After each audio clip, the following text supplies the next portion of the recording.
Dalam kesempatan ini saya akan menjelaskan tentang data dan statistika. Ya, ini barangkali bisa menjadi tambahan wawasan barangkali ya, untuk memperkuat pemahaman Anda tentang konsep dasar statistika ya. Oke. Nah, karena ini adalah tentang statistika ya, kita perlu tahu dulu apa itu statistika ya. Statistika adalah ilmu tentang pengumpulan, analisis, dan interpretasi data dalam rangka pengambilan keputusan. Jadi di sini fokus dari statistika itu adalah data ya. Data, nah goalnya atau ya kaitannya atau sangkut pautnya itu adalah dengan pengambilan keputusan. Di dalam statistika maksudnya dipelajari tentang perilaku data. Sehingga pengambilan keputusan dapat mengacu kepadanya pada perilaku data tersebut ya. Untuk menentukan tindakan-tindakan yang diperlukan sehubungan dengan data tersebut. Nah, halnya dengan perilaku data ya, kita sebutkan di situ perilaku data ya. Karena ya data itu banyak macamnya. Nanti masing-masing itu punya karakteristik ya, punya ciri-ciri ya. Nah, yang mana ciri-ciri itu dikaitkan dengan hal atau urusan pengambilan keputusan, bagaimana itu bisa jadi acuan ya, untuk pengambilan keputusan. Nah, pengambilan keputusan ini dalam pengertian umum ya, jadi ada mungkin pengambilan keputusan itu bisa sederhana, bisa juga kompleks ya. Ya tergantung kompleksitasnya itu ya, banyak hal yang dipertimbangkan dalam pengambilan keputusan. Ya. Nah, jadi di situ data bukan satu-satunya hal yang dipertimbangkan, ya. Tetapi untuk menjadi acuan, ya, tentu pengumpulan, analisis, ya, interpretasi data itu selalu mempertimbangkan pengambilan keputusan tadi. Artinya, ya bagaimana supaya semua disiplin ya atau apa yang dilakukan dalam statistika sehubungan data itu dapat mendukung pengambilan keputusan ya, dengan pertimbangan hal-hal lain juga tentu ya. Nah, sekarang apa pula yang dimaksud dengan data dalam statistika ini ya? Nah, ini kita sering dengar ada data, ada peubah, ada pengamatan ya. Nanti kita lihat ya. Peubah ini ada yang mengenalnya sebagai variabel ya untuk peubah. Kemudian pengamatan itu barangkali ada yang mengenalnya sebagai observation ya, observation atau record ya. Oke ya. Data adalah suatu bentuk pencatatan berulang mengenai atribut suatu objek. Nah, jadi di sini berarti ada suatu pencatatan ya. Nah, apa yang dicatat ya, yaitu tentang suatu objek ya. Nah, tentu objek itu kan banyak sisinya ya, banyak aspeknya atau apa ya. atributnya ya. Nah, tentu dalam hal ini atribut tertentu saja yang dicatat ya. Nah, kemudian pencatatan itu diulang ya. Jadi untuk atribut yang sama bisa pada objek yang sama, artinya objek sama itu dibiarkan untuk waktu berikutnya dicatat lagi gitu ya. Atau atribut yang sama pada objek-objek yang berbeda ya. Nah, itu yang disebut ulangan. Jadi itu pencatatan itu berulang ya. Oke, itu sementara ya. Atribut objek dicatat sebagai peubah ya, atau variabel yang nilainya berbeda-beda dari pengamatan ke pengamatan lainnya.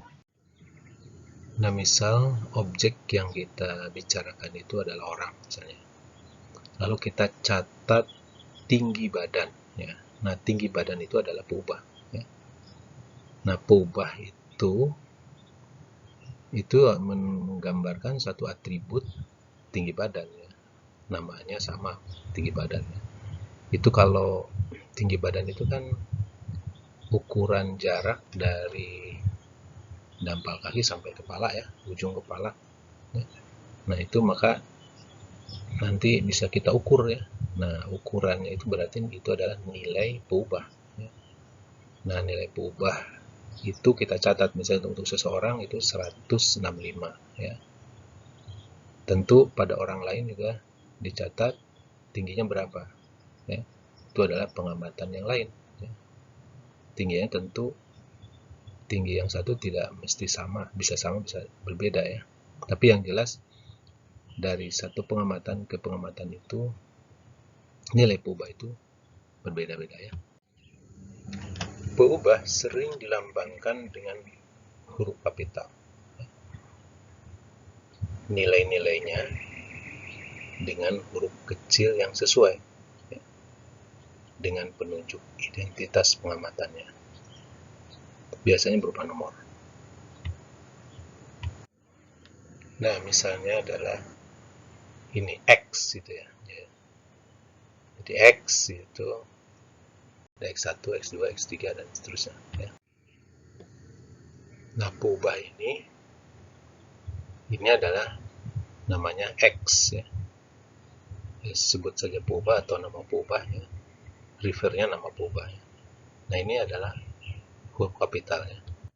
Nah, nilainya dilambangkan dengan huruf kecil yang sesuai ya. Ini X lowercase-nya ya. Lalu penunjuknya di bawah itu. Misalnya ini 2 ya. Berarti ini adalah nilai peubah X pengamatan kedua. Oke ya.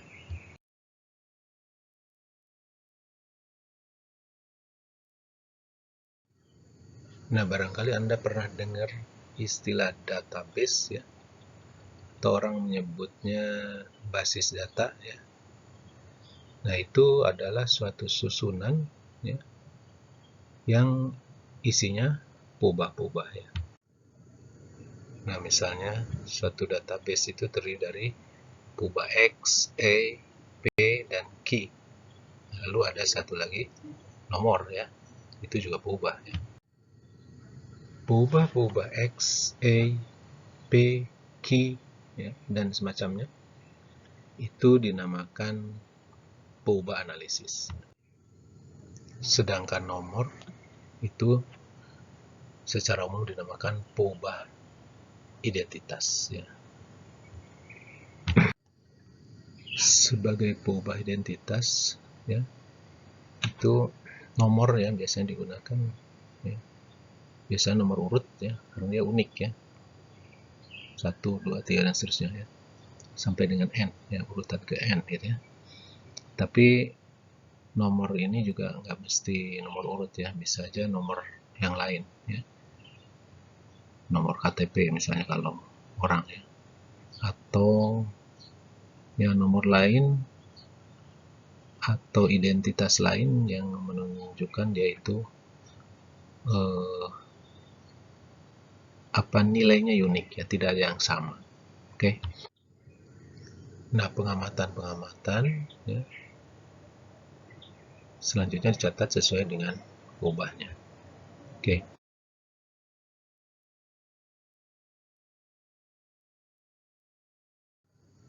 Peubah-peubah yang dicatat ditetapkan sesuai dengan tujuan pencatatannya.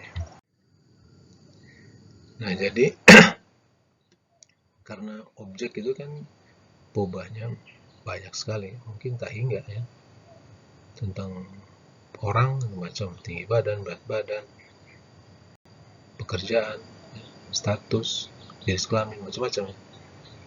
Nah, mana yang dipilih, peubah apa yang dipilih, ya itu tergantung pada tujuannya, untuk apa pencatatan itu. Nah, itu tentu terkait dengan pengambilan keputusan tentang apa gitu ya. Nah, barangkali itu ya. Dan banyaknya pengamatan yang dicatat ke dalam suatu data tergantung pada banyak hal ya. Antara lain biaya dan waktu yang tersedia ya, serta tingkat akurasi yang diperlukan untuk pengambilan keputusan ya.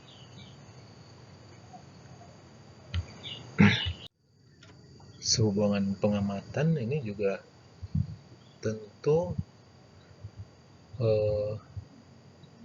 banyak sekali ya yang mungkin diperoleh ya. Nah, tapi karena kita terbatas ya, ya tentu harus dibatasi ya, nggak seluruhnya ya. Keterbatasan bisa dari segi biaya, waktu mungkin ya. Nah, mungkin hanya ya dikira-kira berapa cukup biaya dan waktu yang tersedia. Nah, karena adanya keterbatasan pada kita ya, antara biaya dan waktu ya, berarti informasi yang kita peroleh juga terbatas ya. Nah, sementara tingkat akurasi itu menuntut informasi yang lebih banyak ya. Kalau ingin tingkat akurasi yang tinggi, berarti informasi harus lebih banyak ya.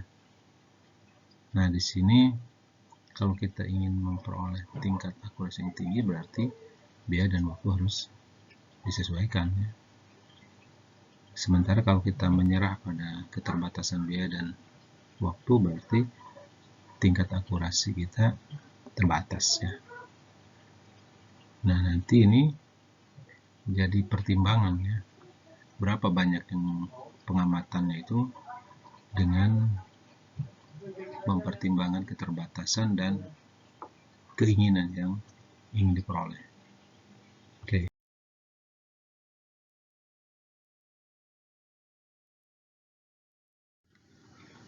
Permasalahan pada data ya, kenapa kita menjadi concern dengan data ini, yaitu bahwa dalam data itu selalu ada keragaman ya, bahwa nilai peubah dari pengamatan ke pengamatan lainnya berbeda-beda.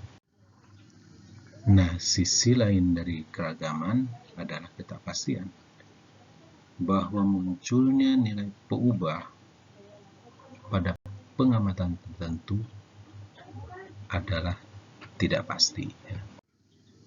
Misalnya kita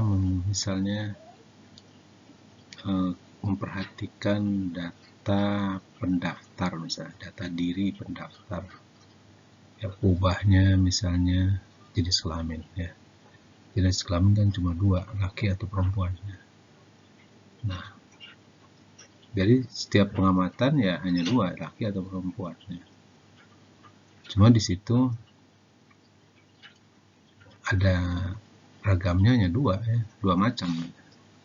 Tetapi karena ada dua macam itu, munculnya jenis kelamin yang mana, laki atau perempuan, pada pengamatan tertentu itu tidak pasti. Itu aja dua ya. Lagi kalau tinggi badan misalnya, kalau dia data diri yang lain misalnya peubah tinggi badan ya, tinggi badan yang muncul pada itu kan berbeda-beda ya. Tidak pasti angka apa yang akan muncul di situ.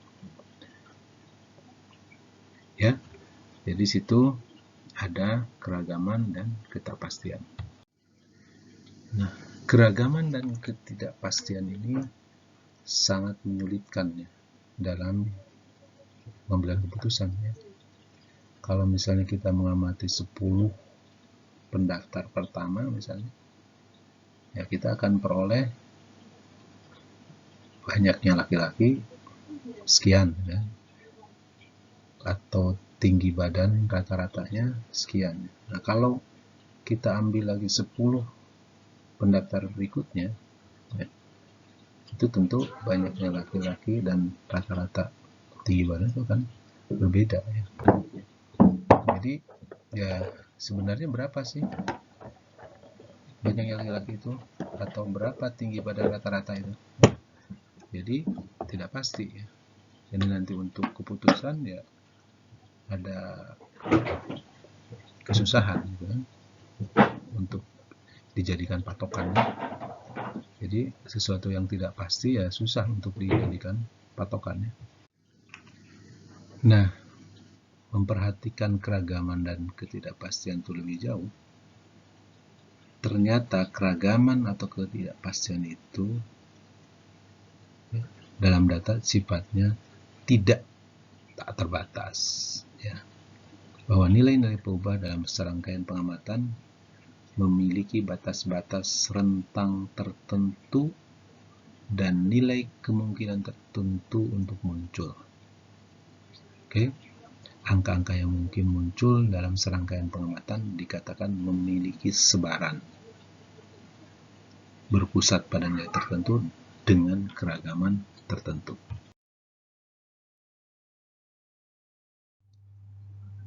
Nah, sebut misalnya sebuah perubahan X, misalnya tinggi badan ya, itu tinggi badan itu nilainya ya bisa berapa saja ya, bisa digambarkan nilai-nilai yang mungkin muncul itu dalam suatu garis ya, disebut garis peubah ya. Nah, yang namanya tinggi badan tentu angkanya tidak liar ya, secara kita bayangkan ya tinggi badan ya paling sekitar 165, 166 ya, tinggi badan orang dewasa Indonesia misalnya. Nah, itu maka dikatakan kalau kita ke tinggi badan orang dewasa Indonesia misalnya, orang Indonesia ya, mungkin kita bisa katakan berpusat pada angka 165 ya. Jadi itu disebut sebagai pusat perubahan ya. Jadi di sini dikatakan bahwa pusat perubahan itu adalah di 165 ya. Nah, angka-angka tinggi badan yang muncul, yang mungkin muncul, tentu bermacam-macam ya. Ya, tapi tidak akan jauh dari 165. Nah, maka dikatakan angka-angka yang mungkin muncul ya, dari tinggi badan itu punya sebaran. Nah, kira-kira gambaran sebarannya barangkali seperti ini ya. Nah, dengan gambaran sebaran seperti ini, barangkali kita bisa lihat nilai tinggi antara 160 dan 170 itu adalah besar kemungkinannya untuk muncul angka-angka itu ya. Sedangkan angka kurang dari 155 atau lebih dari 175 itu kecil kemungkinannya untuk muncul ya. Jadi ya kebanyakan yang dekat dengan 165 sebagai pusatnya ya.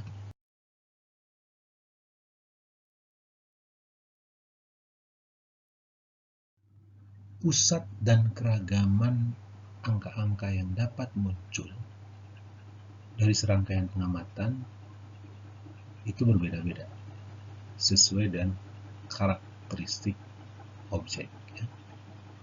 Jelas ya, kalau kita berbicara misalnya tinggi badan tinggi badan aja mungkin berbeda-beda, tinggi badan orang Indonesia dan tinggi badan orang Eropa misalnya. Ya, pusatnya berbeda, keragamannya juga bisa berbeda ya. Atau misalnya kita berbicara objeknya berat badan gitu. Misalnya ubah berat badan dengan tinggi badan, tentu pusat dan keragamannya berbeda-beda. Jelas ya? Jadi pusat dan keragaman ubah ya, itu berbeda-beda sesuai dengan karakteristik objek atau atribut objek yang dibicarakan ya. Nah, selanjutnya informasi tentang pemusatan dan persebaran suatu peubah ini dijadikan sebagai dasar, salah satu dasar sebenarnya untuk melakukan tindakan tertentu, tentu dalam suatu lingkungan tertentu ya. Dan itu ya sehubungan dengan karakteristik tersebut ya. Peubah itu menggambarkan apa, lalu apa tindakan terkait dengan angka-angka tersebut, karakteristik yang tergambar dari angka-angka pemusatan dan persebaran tersebut ya. Nah, ini adalah gambaran tentang dua peubah ya. Dua peubah ini peubah 1 dan peubah 2 ya.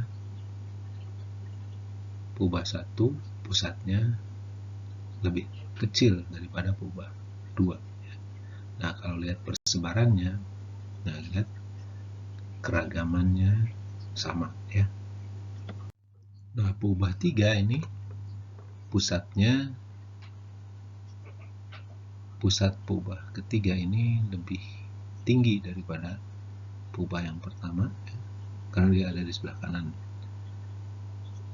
yang pertama, tetapi dia pusatnya lebih kecil daripada peubah yang kedua. Nah, keragamannya karena dia lebih lebar, itu keragaman nomor 3 itu lebih besar baik dari yang ke-1 atau yang kedua ya. Selanjutnya kita berbicara tentang contoh dan populasi ya. Nah, karena kita berbicara tentang peubah ya, statistik kan berbicara peubah ya. Nah, contoh itu adalah sebagian dari nilai peubah. Sedangkan populasi adalah keseluruhan dari nilai peubah. Oke ya. Kalau kita berbicara misalnya peubah tinggi badan orang dewasa, orang Indonesia misalnya, ya contohnya adalah sebagian dari orang Indonesia berapa tinggi badannya. Yang anggotanya X1, X2 sampai Xn ya. N itu banyaknya orang yang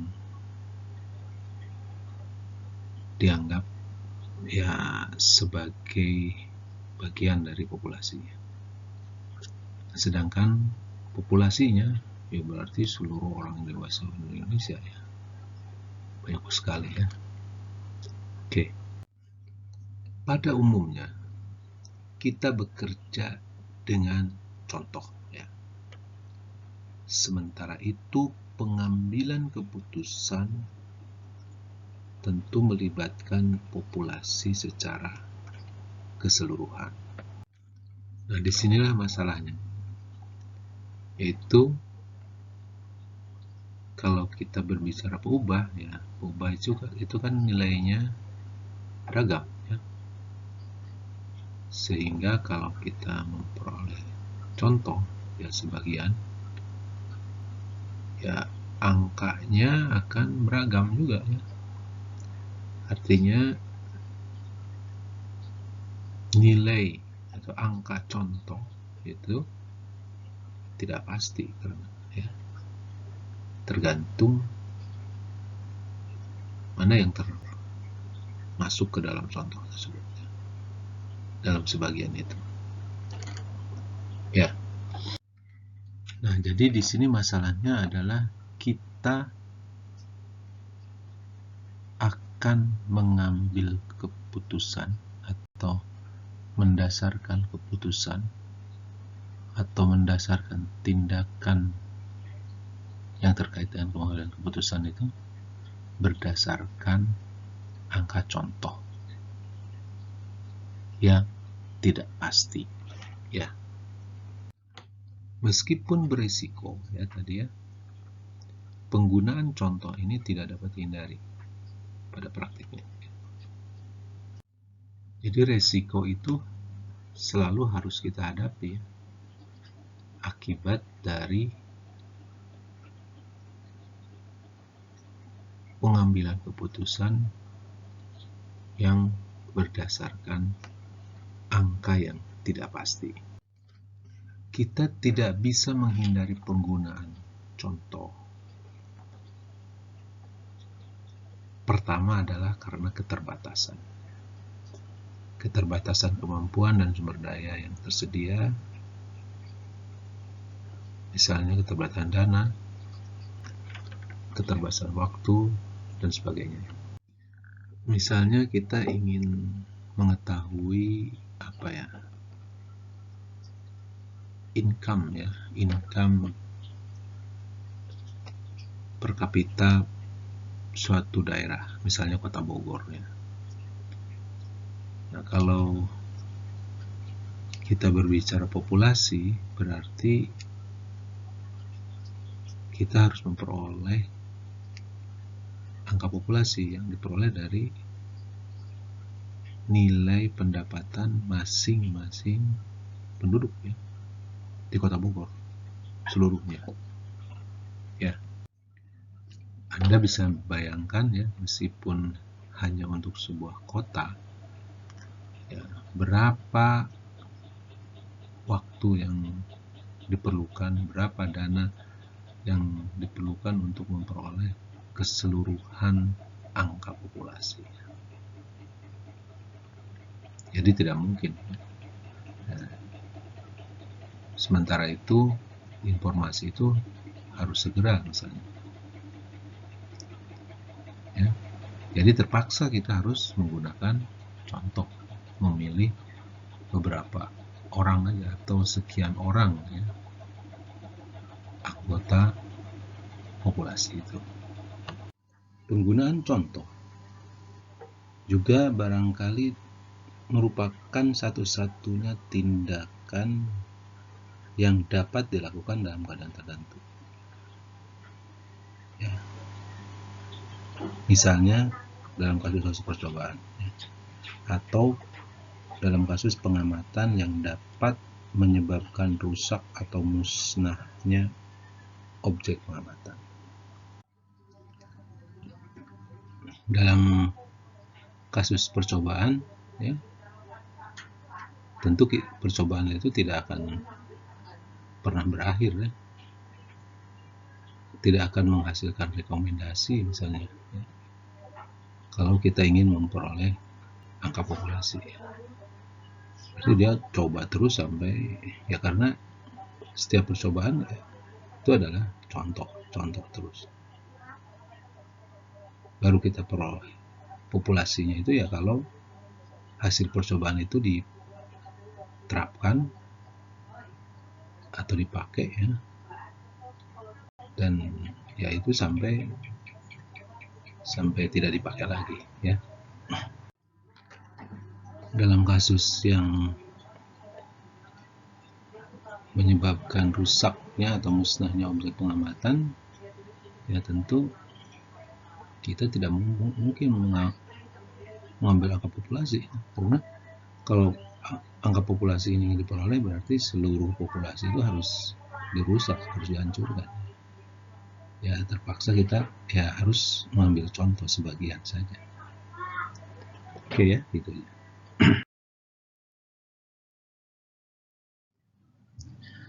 Nah, selanjutnya, kalau kita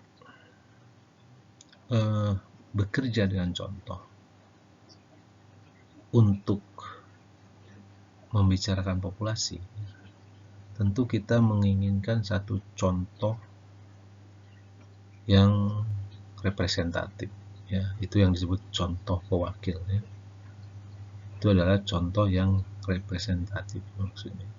Jadi kita membayangkan atau kita berharap contoh itu representatif, mewakili populasi. Jadi kalau kita ngambil anggota populasi itu beberapa sebagai contoh, nah contoh itu harapannya bisa menggambarkan populasi itu. Sebagai wakilnya tentu harus angka yang diperoleh dari contoh itu harusnya tepat, ya, seperti angka populasi. Misalnya kita tadi bicara income, ya, income per kapita. Nah, kalau income per kapita itu taruhlah angka populasinya tahu misalnya berapa, ya, 5 juta gitu per bulan. Terlalu gede ya, ya nggak apa-apa lah, misalnya. Nah, itu angka populasi berarti, ya, karena kita berbicara keseluruhan. Nah, maka kalau kita maksudkan sebagai contoh pewakil, kita harus ambil sekian orang, ya sekian orang dari masing-masing orang nanti dicatat berapa income-nya. Nah, kalau dirata-ratakan, kalau dia sebagai pewakil mestinya sama dengan angka populasi tadi, ya, sebesar 5 juta. Ya, itu yang disebut sebagai contoh yang mewakili populasi. Nah, dalam praktiknya, contoh pewakil ini tidak dapat diperoleh kecuali apabila angka populasinya telah diketahui. Jadi kalau misalnya kalau yang kita maksud itu adalah contoh pewakil, contoh yang mewakili tadi, kita baru bisa menentukan contoh mana saja, ya, anggota-anggota mana saja yang akan menjadi wakil kalau angka populasinya sudah diketahui, ya, supaya pas gitu kan, mewakili, ya. Kalau nggak sama ya tidak jadi pewakil, ya. Nah, tentu ini jadi paradoks, ya. Kita ingin tahu populasi berdasarkan contoh, tapi untuk mengetahui, untuk memperoleh atau menentukan contoh itu kita harus tahu dulu populasinya, ya.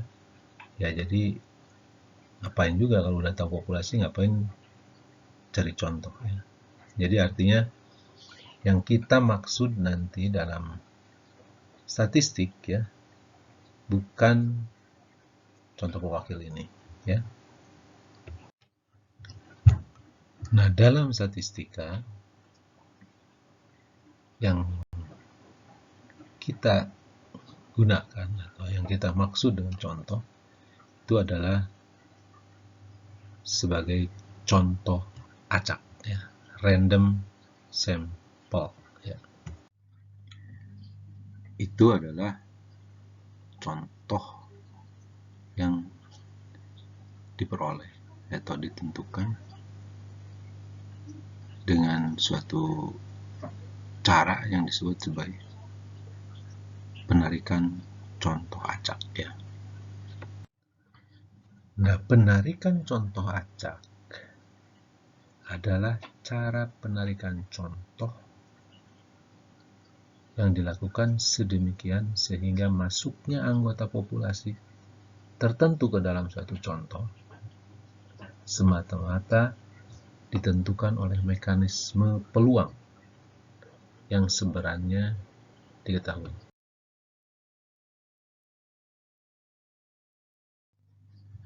Nah, terkait dengan penarikan contoh acak ini ada yang namanya penarikan contoh acak sederhana ya. Sederhana itu terjemah dari simple ya. Jadi simple random sampling ya. Yaitu adalah cara penarikan contoh yang dilakukan sedemikian ya, sehingga setiap contoh berukuran n ya.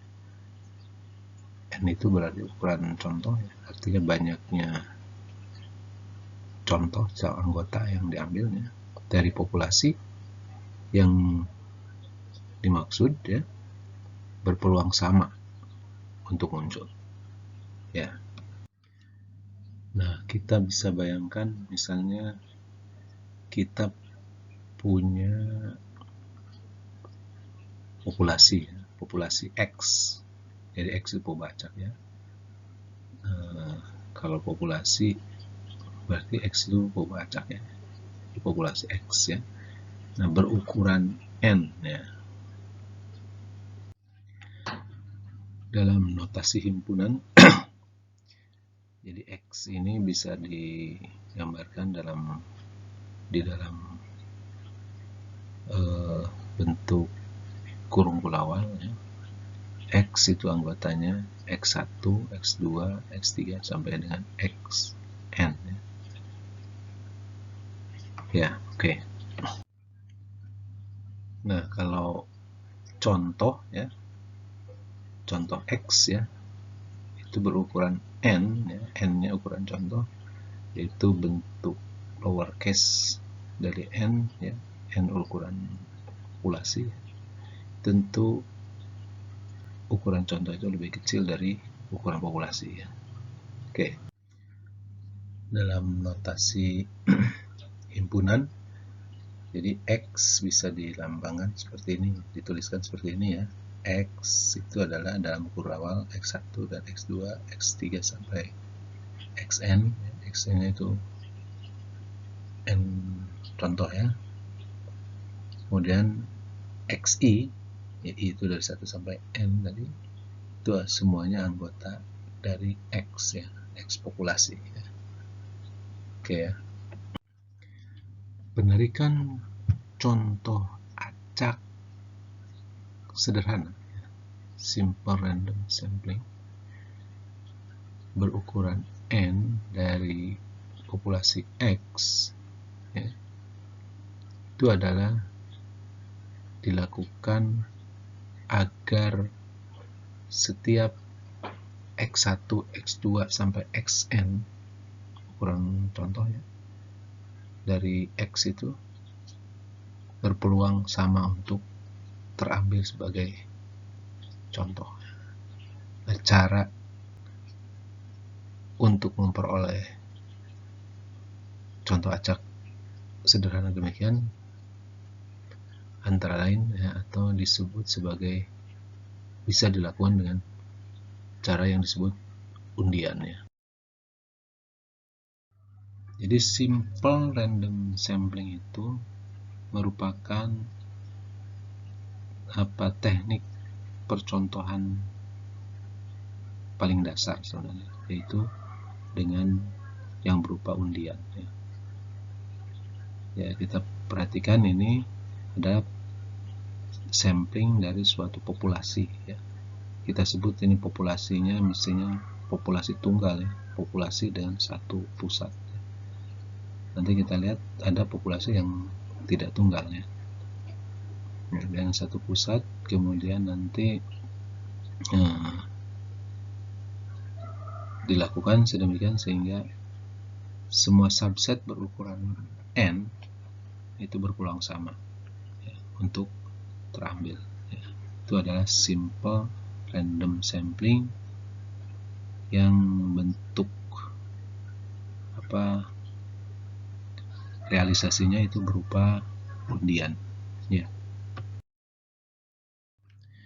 Nah, kita bisa bayangkan ya, dari suatu populasi itu contoh yang mungkin muncul ya, itu bermacam-macam ya. Dari setiap contoh ada angka contoh ya. Jadi angka contoh itu bermacam-macam ya. maka kita sebut itu adalah percontohan. Angka-angka contoh itu adalah percontohan. Nah, percontohan itu tentu punya sebaran, ya. Maka disebut sebagai sebaran percontohan. Itu adalah sebaran angka-angka contoh, ya. Sebaran percontohan menggambarkan sebaran angka-angka contoh yang mungkin dari suatu percontohan. Nah, di situ tergambar nilai-nilai atau angka-angka contoh yang dapat muncul, ya, serta bagaimana kemungkinan angka-angka contoh itu muncul. Nanti ada ukuran dari kemungkinannya. Nanti akan kita bicarakan, yaitu sebagai peluang, ya. Oke, nanti.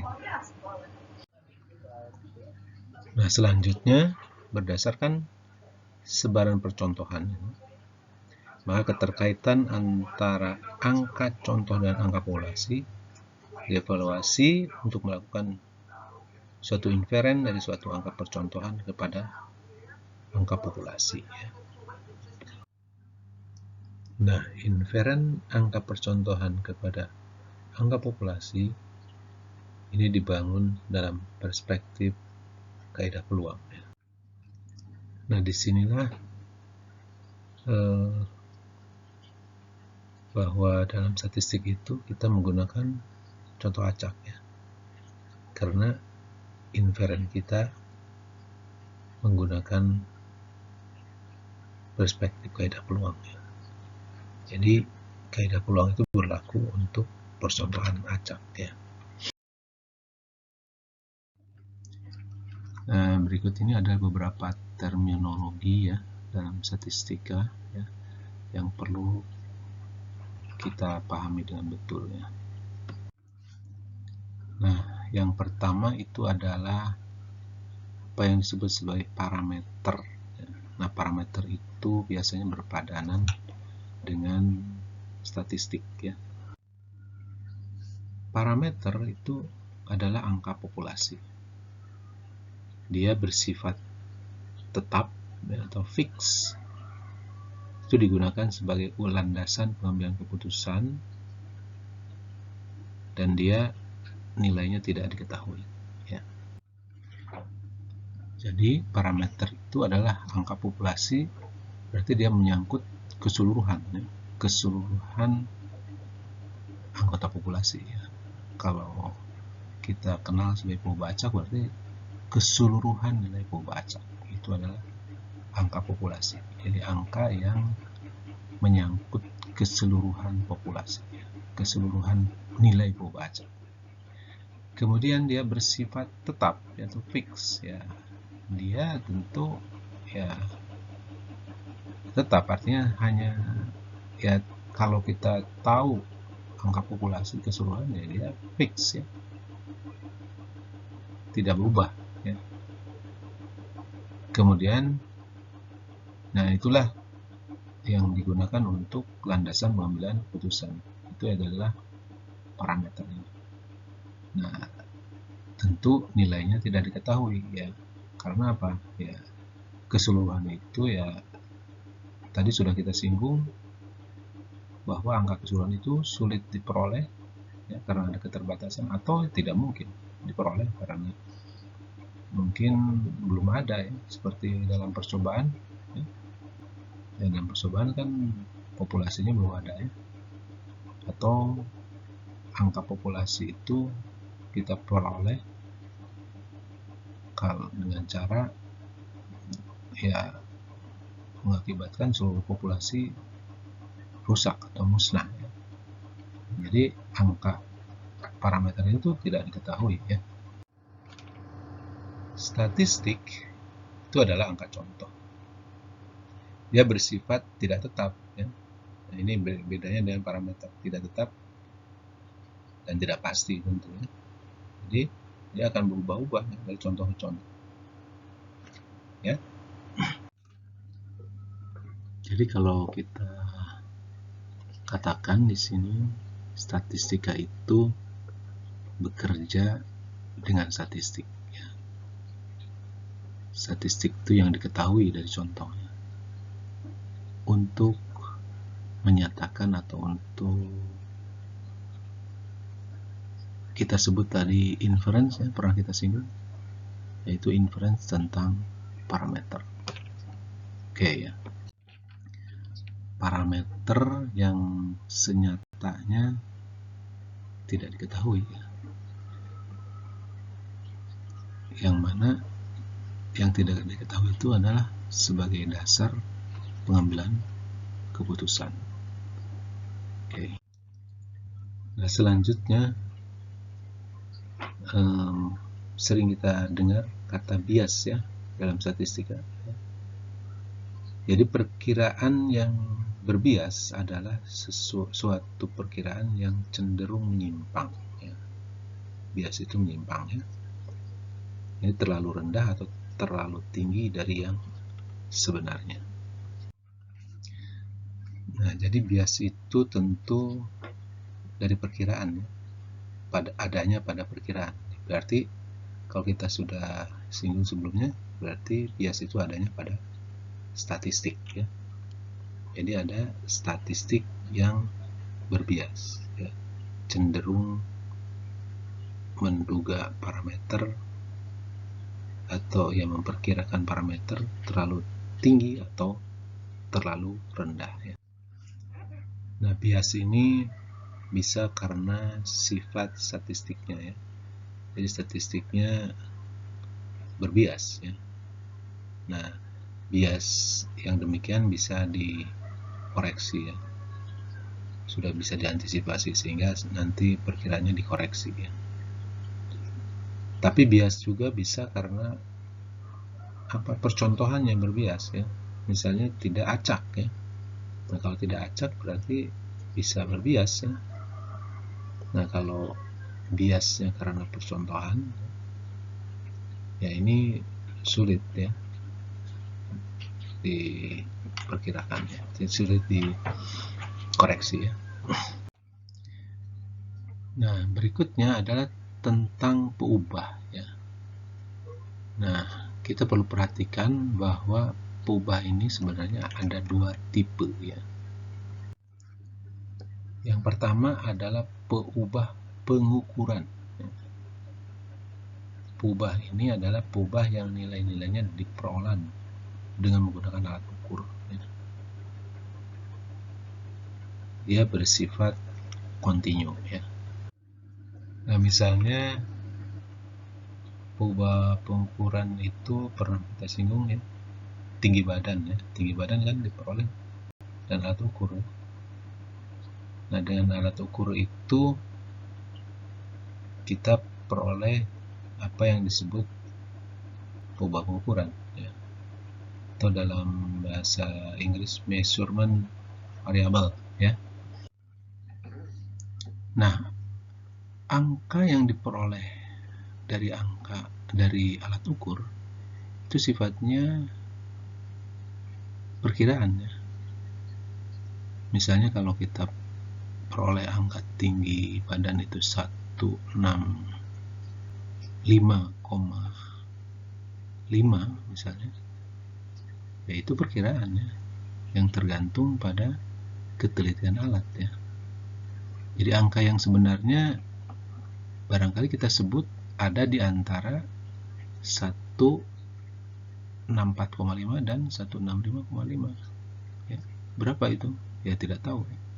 Dan angka antara 164,5 sampai 165,5 itu banyak sekali dan sangat rapat.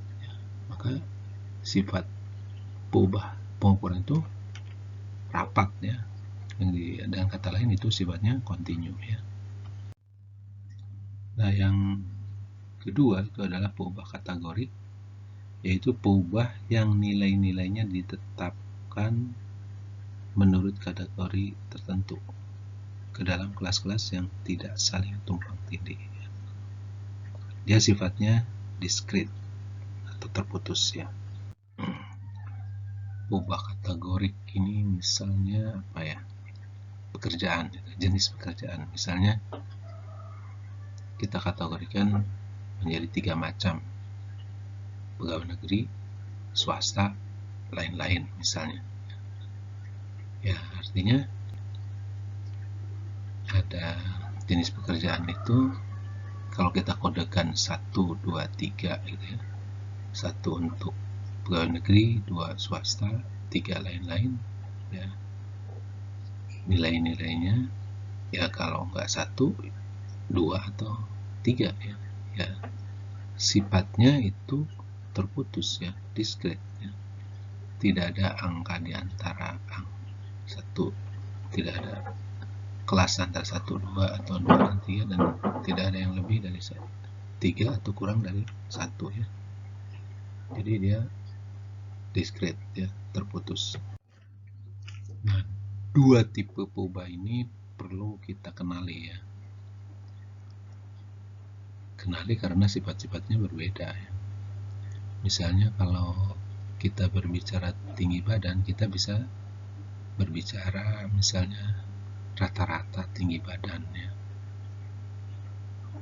Itu tergambarnya apa itu ya, rata-rata tinggi badan. Tapi kalau pekerjaan, kita tidak bisa berbicara rata-rata pekerjaan ya. Bagaimana mencari rata-rata pekerjaan, jenis pekerjaan ya? Apakah dirata-ratakan ya, angka-angka 1, 2, 3 ya? Kan enggak ya. Jadi yang kalau kita berbicara peubah kategori, misalnya jenis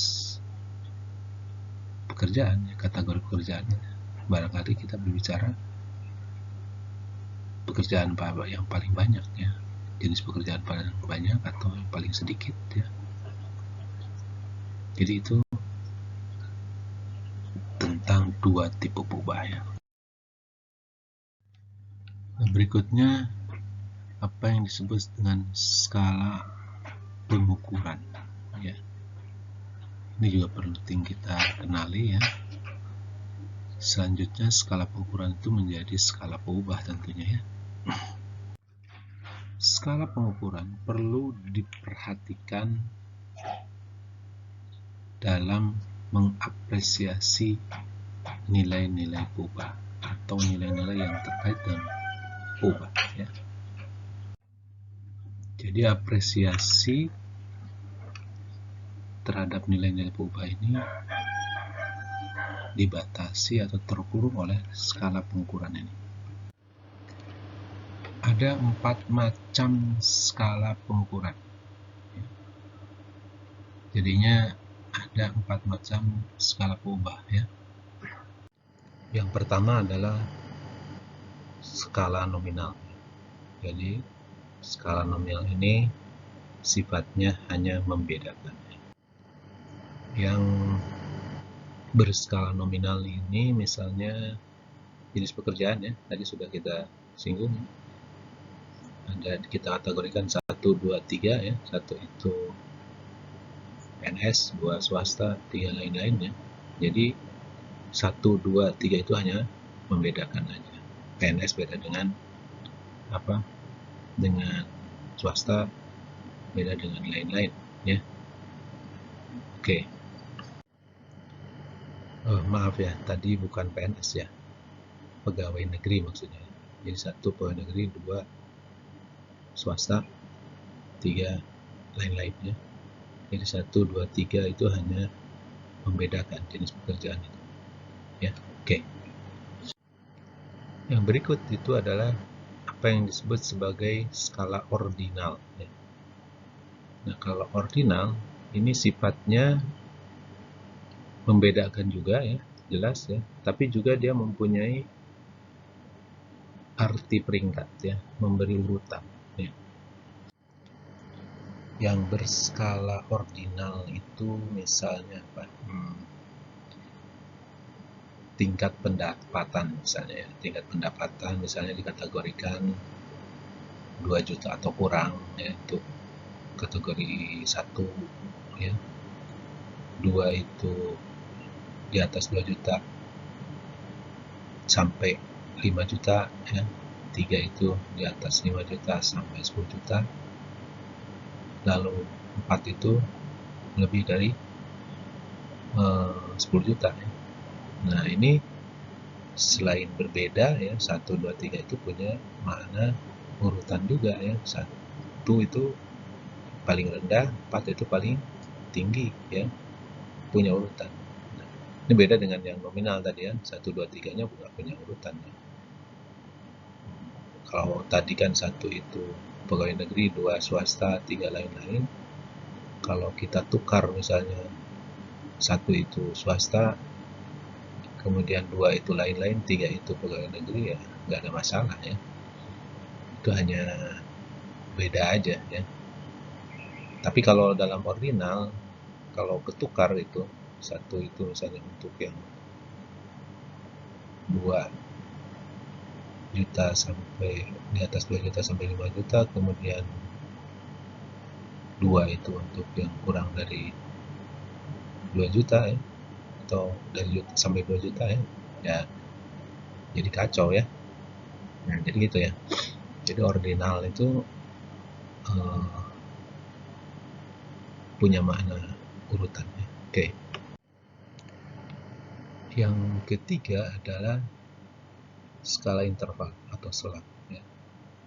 Jadi dia punya sifat membedakan, juga punya nilai urutan, tapi juga dia punya nilai posisi. Artinya kalau suatu objek ya, suatu pengamatan punya nilai tertentu ya, kita bisa nilai dia itu posisinya dari objek lain ya.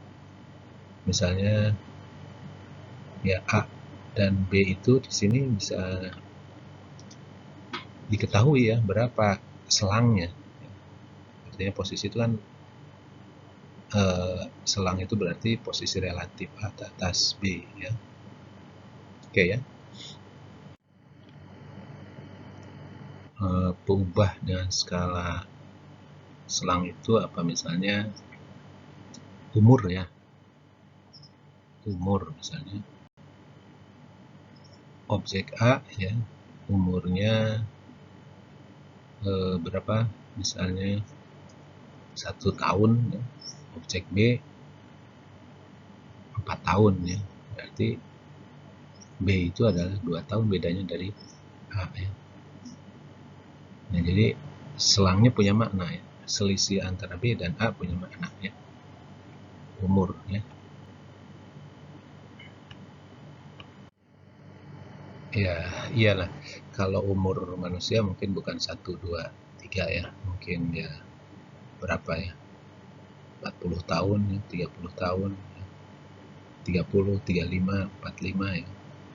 Nah, di sini kan kita bisa tahu bahwa yang umurnya 35 itu 5 tahun lebih tinggi dari yang umurnya 30 tahun ya. Oke, itu adalah pengubah atau pengukuran dengan skala serang ya. Nah, yang terakhir, yang keempat, yang paling tinggi itu adalah skala rasio ya. Dia punya 3 sifat sebelumnya, membedakan, urutan, dan selang, juga punya nilai bobot ya. Jadi bobot itu apa? Rasio ya, kelipatan ya. Jadi misalnya A itu bisa dikatakan sepersekian dari B, atau 2 kali B, dan seterusnya, atau sekian kali B ya. Oke ya. Nah, yang skalanya rasio itu apa ya? Misalnya tinggi ya, berat ya. Kalau misalnya A itu beratnya 2 kilo, B itu 4 kilo ya, kita bisa katakan A itu setengah dari B, atau B itu 2 kali A ya. Jadi punya arti rasio ya, nisbah. Nah, itu beda dengan sebelumnya umur misalnya ya. Umur 2 tahun, A itu 2 tahun, B itu 4 tahun, tidak bisa dikatakan B itu 2 kali A ya. Kalau umur, kalau orang misalnya orang yang umurnya berapa ya, 30 tahun itu tidak bisa dikatakan sama dengan 2 kali yang 15 tahun. Beda dengan kalau bobot. Kalau orang itu bobotnya 50 kg ya, A itu 50 kg, B itu 100 kg, kita bisa katakan ya B itu 2 kali A ya beratnya. Jadi ada nilai bobotnya.